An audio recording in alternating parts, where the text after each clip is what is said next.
Kim Possible. She is just another average girl. She is here to save the world. Don't stop her, 'cause she's Kim. Possible, plausible, she can do anything, but not really. Because I found the lost episode VHS tape the other day. Now let's get things out of the way and bring up the picture of a fat, gigantic, rainbow-colored original character do not steal elephant in the room. I've got another confession to make. It's going to hurt everyone's feelings more than mine, 'cause my feelings were hurt long ago. I'm an old man, now shut the fuck up. I was an up-and-coming film director for the porno film industry. I got kicked out of the Independent Baptist Church for that, but I decided, whatever, I don't care. I was originally penning my script for my very first porno.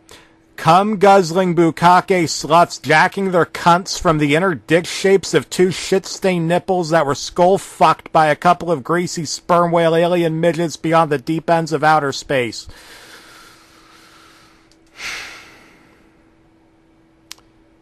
By the way, if you're a 50 to 70-year-old boomer parent just like me, please cover your ears and monitor your kids. Your values are better than mine. They'll end up watching lost episodes exactly like what I'm about to describe to you.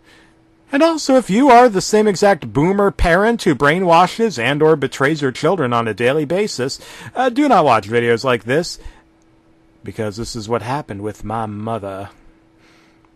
And your mother... We were all in the same room when it happened, while you ask her.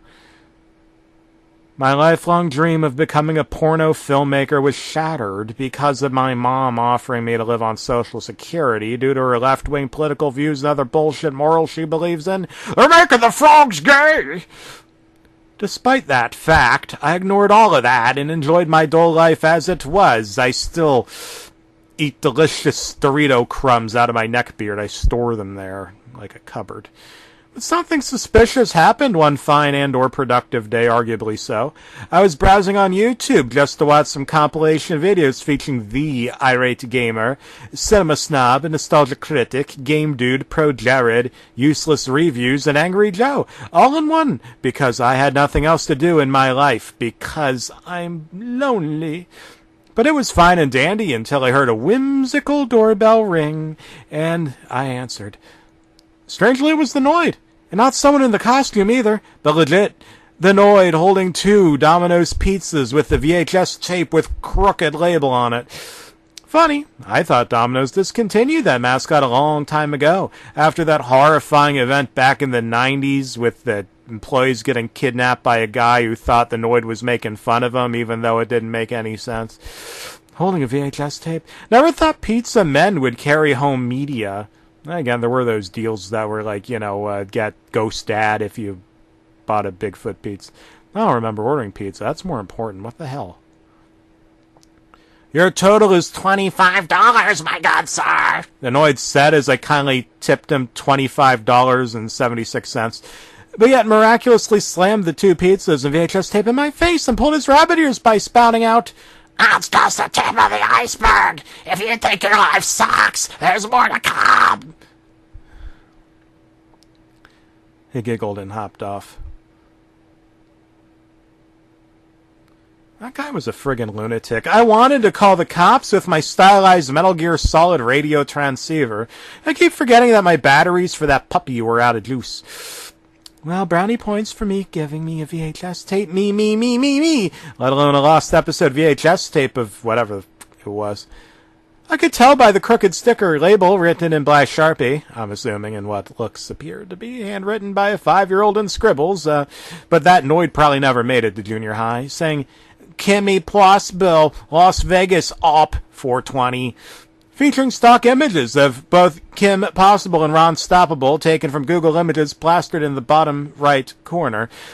I mean, what style witchcraft of voodoo and magical mystery tour of spells could this tape... Fuck it.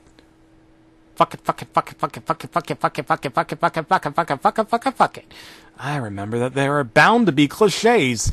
Readers or viewers, beware, depending on which platform this story is being consumed. Some people say that whose line is it anyway? I popped the tape into my dual TV and VCR combo to see what kind of stuff might happen just out of morbid curiosity. They say curiosity killed the cat, but I'm not a cat, I'm a dog. The tape started out with what I assume, but I cannot confirm, to be the early, maybe pilot version of the Kim Possible theme song, I've Come to Know and Love.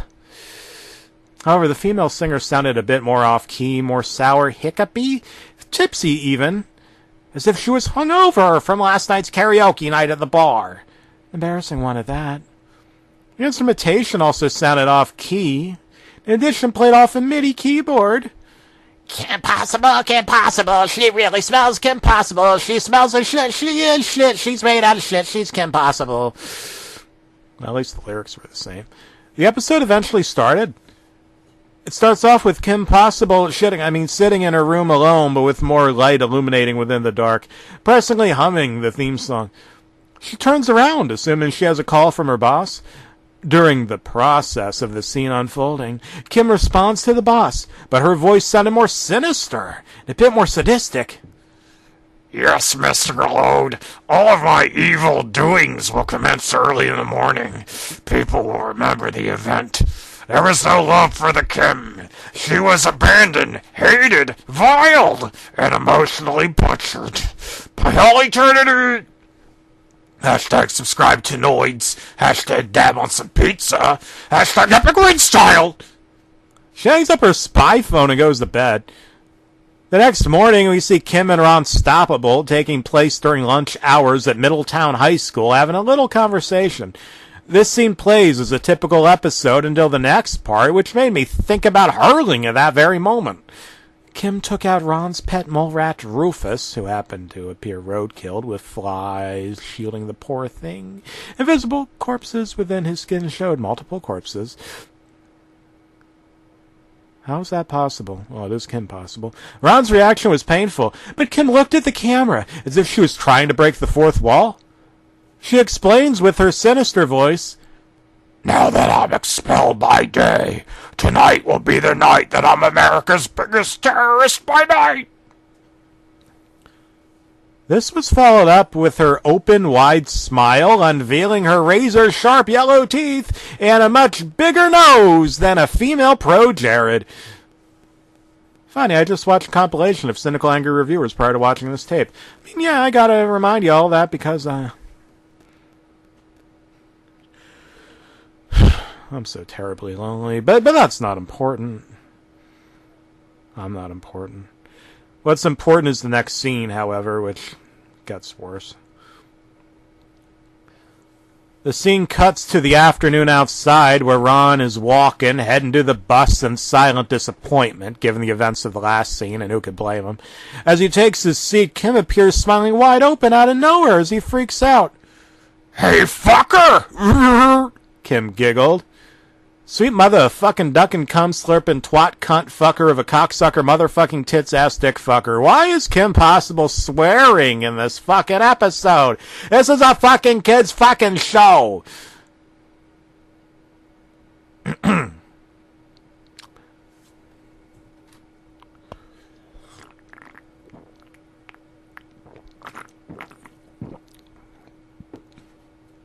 Ron suddenly began twitching before fainting as the ambulance was heard, and he got up violently, screaming his terror tracks, running for his life as he's about to be taken to a mental ward for his eternal life. If only we were all that lucky. In the next scene, Kim wrote on her diary the following. My first victim complete. The next 6, more victims, 'cause I can do anything. Do more damages. Do more harm, do more hate, do more crime, do more poverty, slavery, racism, terrorism, shootings, sadism, bombings, assassination, war, drugs, insanity, fascism, dictatorship, divorce, 9/11, tsunamis, bestiality.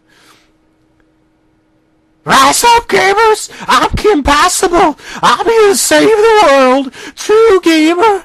True leader! It's time to rise up with a can of malted drinks and copies of either Half-Life 2 or Quake 2 and finally say the...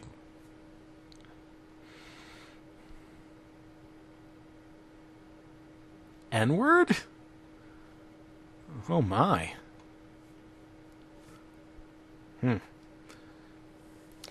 During that scene, we see Kim walk through the shadows while unveiling herself in a clown suit. No! I, as a Chad, am petrified. I shut the tape off for a couple of days, wondering why this happened.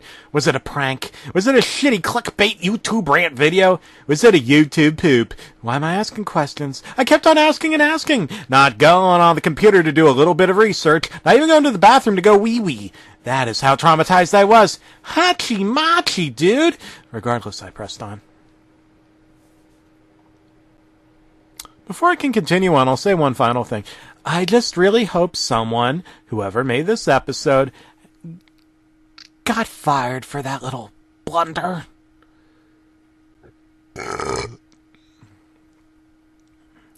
So eventually, on the same night, she visits Mr. Lode, but let me inform any and everyone that the original voice actor behind Mr. Lode is not the same voice actor, but rather, he is replaced by none other than... Dun dun dun! Wait for it of all people, Bill Cosby. Young people, will you get done with your mission? Lode Cosby inquired. Come back with a cyanide mixed with a Diet Coke, a Jello blood pop, and a disheveled demonic smile of yours, little darling. She begins her retribution by using her time gadget by going to her future self.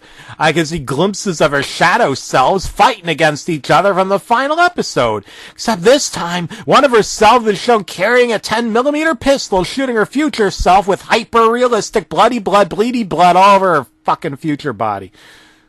She jumps forward to another Disney show, unexpectedly turning into a crossover. Dr. Doofenshmirtz teams up with Kim Possible to brutally massacre Phineas Ferb, Candace, Milo Murphy, Perry the Platypus, and Drag Queen story time. They both travel to Mystery Shack, where Dipper and Mabel's parents were murdered by the same 10mm pistol on one foggy night.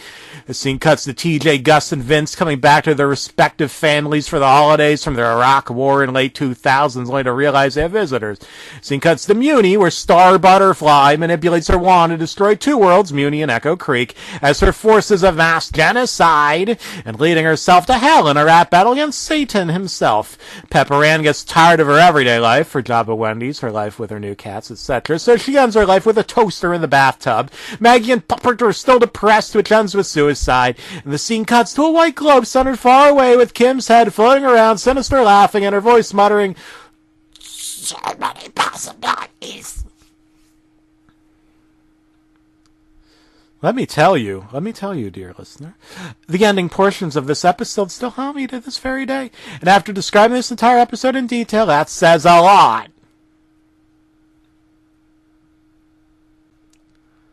After all that's said and done, all these characters are finally in hell, and keep in mind all of this was thanks to Kim Possible herself. Satan gives a firm handshake, congratulating her and her devious deeds she's done the past couple of days, resulting in both of them torturing these characters, followed up with violent sounds and agonizing screams. "I just love your despising evil of flesh and soul," Satan complimented, following up with a couple questions. "But how did you exactly do such maniacal things? Was it because of you being secretly raised by mole rats? And yet mole rats are related to lizards?" Kim giggled in reply to these questions. "Oh, Lucifer, you lunatic. We are the lizards."